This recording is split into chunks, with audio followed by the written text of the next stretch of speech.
All right, Shalom. First and foremost, I would like to give all praise, honor, and glory unto Yahweh, Bahashem, Yahushai, Bahashem, Mukakadash.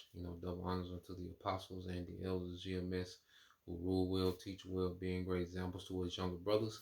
And peace and blessing, salutation to the hopeful lake out there pushing his word and truth and in sincerity across the four winds in the name of Yahweh, Bahashem, Yahushai, pushing to get up out of here. Shalom to hopeful elect the believers, the listeners whom have came back to the obedience of the scriptures through faith in Yahweh Bashim Al Shah.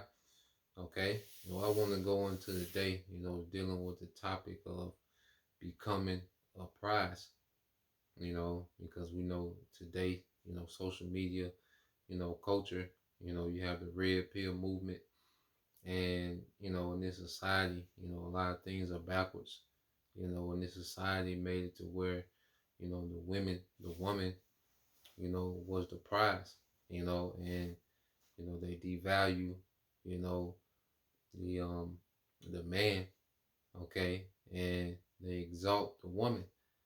And it's so backwards because they've made the woman, useless, okay.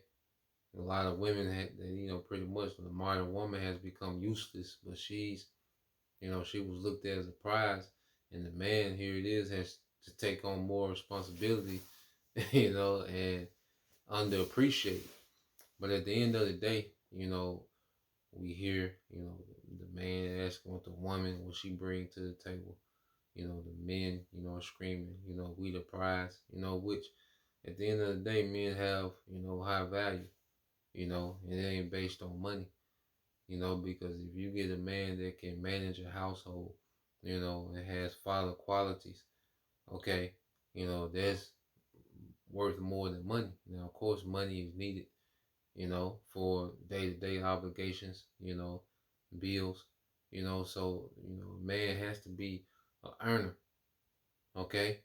But at the same time, there's not the beginning and end of his value, as this society pushes, how value is mainly, uh, based off, income, okay? But at the end of the day, all right, we're becoming a prize because we're becoming friends, okay, of Yahushua, you know? So I want to go into a few things, because at the end of the day, like we can say, you know, okay, as a man, I'm the prize, but we have to put in work, we have to become a prize, man, you know? We have to become that prize, you see? And there's work to do, to become, the prize, that you hear a lot of men saying they the prize. Well, nah, man, because at the end of the day, we're beyond the point, arguing, you know, between men and women. We get on Eve, but before we address Eve, we have to make sure that we as men, are constantly adding value to ourselves, man. This is speaking to the brothers, man. So I want to get into Isaiah 13 and 12. It says, I will make a man more precious than fine gold, even a man than the golden wedge of Ophir. And we bring this out all the time. And I was thinking, a few minutes for the lesson, it said the word make. Okay. So when I went into that word make on the Elamon line, I was curious. Okay. And it says make. It's from the Elamon line. It says to give being to give being to pretty much a purpose, you know. So within this truth as men, we've came back to our purpose, man. And this is what's adding value to us, man. Okay? We're becoming servants of Yahweh Bashem Al Shah, hoping to be upgraded to friends of the king. Okay? And there's no better opportunity within existence, than the opportunity to be joint heirs with Yahweh Shah, man. Okay? And that's a value that, you can't put a number on. Okay? You can't quantify it. All right, because going back to the high value of this world, is quantified by a number, quantified by a particular skill set you might have, you know, in the world. But being a joint heir with Yahushua, you know, it's something that can't be calculated, man. You know, and we're in that process, man. So it says to give being to give form or character to bring into existence, to construct. Okay, so this new man that we're becoming in the truth, this is Yahweh Shai giving a new existence to us, man. Okay, the way we think, the way we move, the way we react. You know, we're operating off the wisdom, okay, from on high. Okay, it's developing our character, you know, and then like I say, all this is bringing that new man of high value into existence, man. You know, so he says he gonna make a man more precious than fine gold. Let you know it's a process to being made. All right, that fine gold, that prize, okay, that value, man. Okay, he says to arrange, to cause, to behave, to transform, to fashion, or to fit. Okay, so we're projects that are in construction, man. You know, the building doesn't have value until it's completed. You know, you really don't see its full value until it's completed. So we have to finish this thing, man. You know, and the Lord is has into what we are becoming the prize, man. You know, I think Marcus Aurelius had this saying, you know, which he, you know, one of those Stoic, you know, philosophers. He was the one of the good emperors of Rome. But he said, don't argue what a good man is, just be one. You know, don't get caught up with arguing, you know, about, you know, what a good man is, you know, about who the prize, you know, because you can get caught up into it. All right, but nah, man, just keep becoming, man. Just keep being, you know. Just keep tapping into your Howard shot, man. Being around the brothers, growing, iron sharpening iron, man. Self-development, man. Pushing ourselves, man. You know, in the spirit, you know, in our day-to-day, you know, growing in this wisdom, man. This book is full of wisdom, man. They can, man, this book, the beautiful thing about the Bible, you know, it has all this wisdom that we can apply and we can immediately start seeing changes, man. You know, certain accounts that give us different perspectives. You know, I know the book of Tobit just, you know, give me a completely different perspective about having a good name, you know? So let's go here. All right, let's go to because what are we becoming? You know? Let's go here to St. John. I think that's 15. You know, and this is the status, you know, we want in the earth, man. You see? And it's gonna be eternal. This is St. John 15, okay, and 14 says, you are my friends if you do whatsoever I command you, man.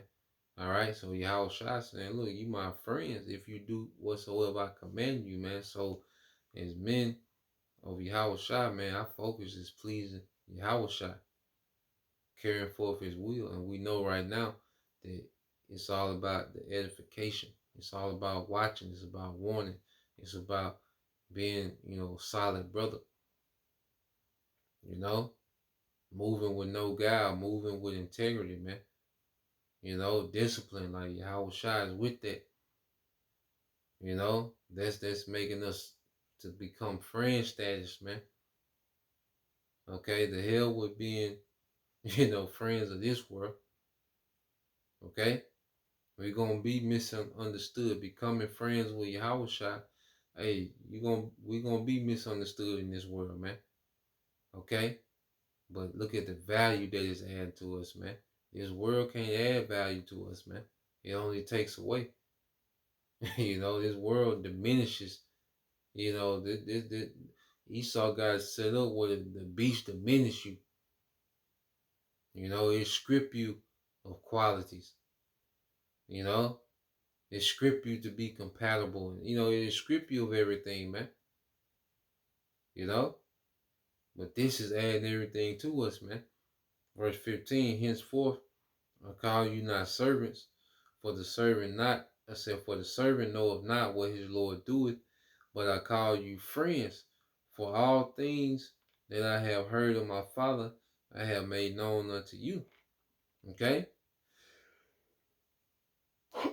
Oh, Salaki. So we're working, to become friends of the King, man. We're laboring, to be upgraded from service to friends of the King, and the more that we toil in this thing, man, the more that we, apply this wisdom to our day to day, man, the more we make ourselves accessible, you know, for Yahweh Shah, man, the more that we're transitioning to their friend status, man, you know, and that's what's making us valuable. That's what's making us the prize, man. Okay, is our affiliation, okay, with Yahweh Shah. You see? So let's go from there. Um, let's go to Luke 22. Luke 22 and 28. It says, "You are they which have continued with me in my temptations," and we're going to be tried. That's why it's called our temptation. Like, they're going to demonize Yahushua heavily. Esau, the name of Yahushua going to be demonized, man. And we're going to have to continue, but it's just part of their process of becoming the prize, becoming valuable, man. We got to be proven, and we're being proven, all right, on a daily basis, and there's going to be an ultimate proving during the hour of temptation, man, a time where, you're going to see a lot of, so like you see a lot of our people bending the knee, because the heathens don't matter, but you're going to see a lot of Israelites, bending the knee, they going to cast that, they rock Yahweh Shai, because it's going to be too much of a burden that they, okay? But this is our proving grounds, man. It ain't nothing like it's not going to be anything, that you can compare to being proven and tried, and worthy to be joint heirs, man.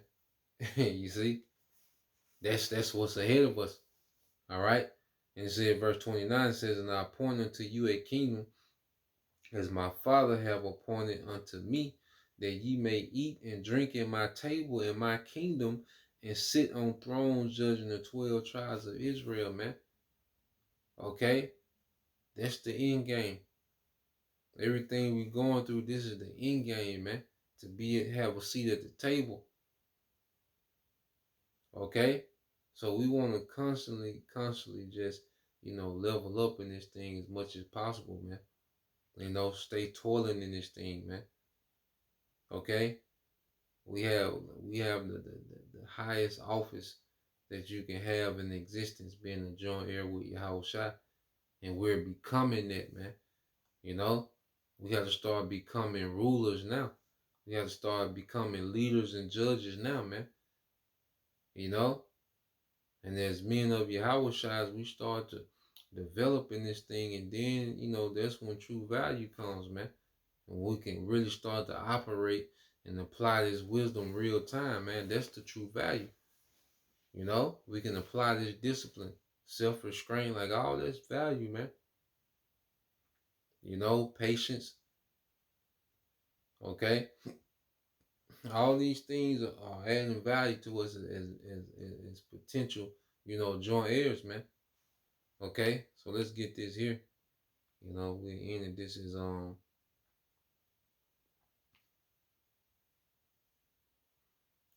Corinthians chapter 9. All right, 1 Corinthians 9. And I'm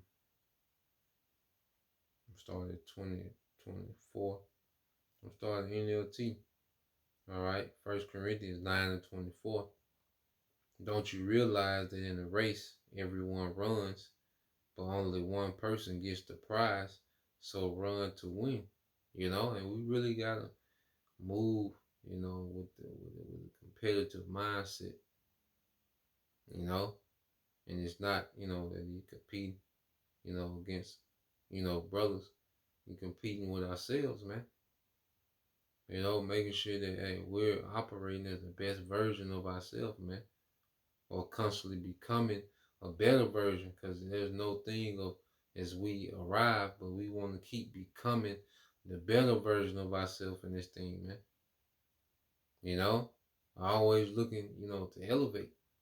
You see, verse 25 it says, "All athletes are disciplined in their training. They do it to win a prize that will fade away, but we do it for an eternal prize, man." Okay? So you look at the way that an athlete, because like I say, an athlete, you might have an athlete that can, they can jump high and run, you know, but he starts to add value, when he works on, certain skills, you know, the fadeaway, the post game, okay, his handles, then that's when he starts to add value, more value, because being a natural athlete only gets you so far, you know. That's why, you have some, natural athletes, a lot of natural athletes, they fizzle out, they only make it so far, they only, a lot of them only go through high school, being a star athlete, you know, and then if they do make it to college, they start to fizzle out because it comes to a point,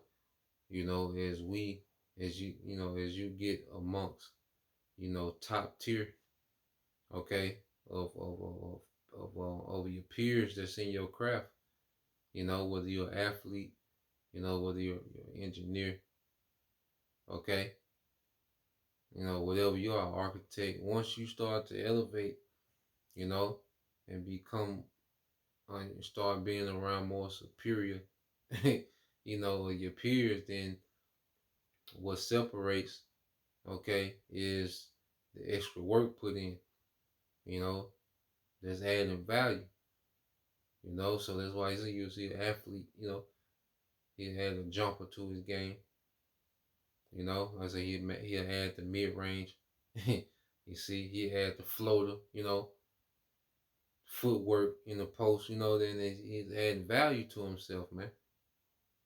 He's constantly adding value, so we have to be in his mindset and the truth, man. Like adding value to ourselves in different, categories, man. We might be strong in this, then we start to get into other things, man. You know, and that's really what make a noble, is that they're all around. Okay, you go to certain, now you had certain, nobility that was, BSing, man, but you go to, a house, a noble house that had a standard, man. It was all about being well rounded, you know, like as a king, you will know about, economy. You will know about how to be a general in war. Okay, you will know about history. You will know, you know, about agriculture. You see, you will know about, the herbs. Apothecary. Being a physician, you will know about all these things, man. That's why the king had to be the most valuable man in the empire. And he knew he was a king. Would be well rounded. Even if you're not a king, if you're just from a noble house, you will be well rounded, man. Getting into things, man. Every brother according to their gift, and their portion. You see, but this is, within this grace period, and one of the things that make time go by, man, is being occupied with becoming the prize, okay, and teaching and learning and researching and watching all this equated in there, man. You know, so that's there's a perspective. So verse 26 it says, so run, 1 Corinthians 9:26, so run with purpose in every step.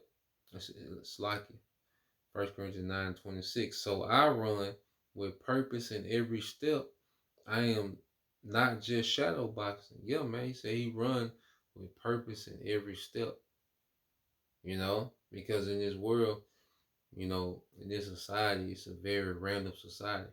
People just do a lot of random things. They just move with this, spirit of random. There's no urgency. Okay. It's just a lot of random decision making, man. Doing things just to do it. But nah, man, as we mature in this faith, man, like we should move with a purpose, man. Like the people around us, they should serve a purpose. Like sometimes you go around, you might go kick it with your people, but that's why scriptures say when you're around the indiscreet, observe the time, man, because hey, we don't like one thing about it, going back into, you know, the nobility mindset is time is extremely valuable, man. Because my mindset now is like either I'm pouring into me or pouring into somebody else that eventually, you know, can pour back into me or pour into other people. You know, like that's why I want to spend most of my time. I'm not here, going on random dates. I'm not saying, brothers do their thing, but nah, like what's your purpose? What do you do? What how why am I here? I'm not here for nothing. Like what we doing?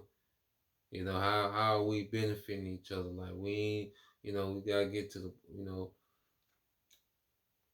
it's good to operate, with that mindset. It's speaking from experience, cause like I said, I done been to the point of randomness, and now I start moving with more of a purpose. Like it's extremely beneficial, man. It's just, it's extremely beneficial, and you can operate in efficiency, man. You know, like you gotta make, the most. You gotta make time, quality time. Like what I say is read again, 1 Corinthians 9:26. So I run with purpose in every step. I am not just shadow boxing, man. Like every video is intentional, man. Every study session should be intentional, man. Every video I watch, like we shouldn't be just watching videos and say, "Well, I watch my videos for the day." Like, nah, man. Like, you gotta watch things intentionally, man. You know, that's pertaining to our gift. Okay, like everything we do has a purpose, man. Like I'm not just wasting time watching, you know, um, random videos. And, you know, I try to, I try to spread it around, be balanced. Okay, but hey, sometimes watching, sometimes documentary, sometimes lessons, sometimes learning about the body, learning about food, it's like really putting it. It's like you gotta put yourself, you know, in a classroom setting every day, man. And just pour in. You see, everybody according to the time they got to spare, because we all got different schedules. Some brothers got more leeway than others, man. You know, but at the end of the day, we not here just like script say, beating the air. Like, nah, we moving with a purpose. Everything I should have some type of purpose to it, man. Okay. Verse 27 says, I discipline my body like an athlete, training it to do what it should. Otherwise, I fear that after preaching to others, I myself, okay, might be disqualified. Okay. So, we really have to, you know, be locked into this thing, you know, like athletes, man. I'm not saying that you have to, you know, run 1,000 yard, sprints a day, you know, but it's good to, to be in shape because it brings clarity. Like cause like when this our craft, this our craft, okay? We're teachers, we're prophets, Lord will, we endure to the end, but this our craft. So an investment in your body is an investment into your craft because it creates clarity, it creates energy, it creates creativity, all through the spirit and power you have about your mouth shot. So it's not a bad idea, to be, in shape as possible, man. You know, especially as we understand that we only have this one body that houses this spirit. So, to put we want to have this spirit, in a good functioning body to get the most out of the spirit, okay? Because we're not trying to, enter the draft, all right? Live out, a fantasy of, making it to the league, okay? Be a a legend at the local park, okay? But nah, man, it's good to, take care of these bodies, because they house these spirits, you know, and we know the spirit, the spirit is fervent, you see? So, yeah, man, there's just some things I was meditating on today, you know, as you watch, so you watch different things throughout the day, and you kind of put, you know, plant seeds for different lessons and, and meditation. So, yeah, Lord will, you brothers, all right, and you sisters was edified. Till the next time I say Shalom, Kwam Yashala, Abad soon, Shalom.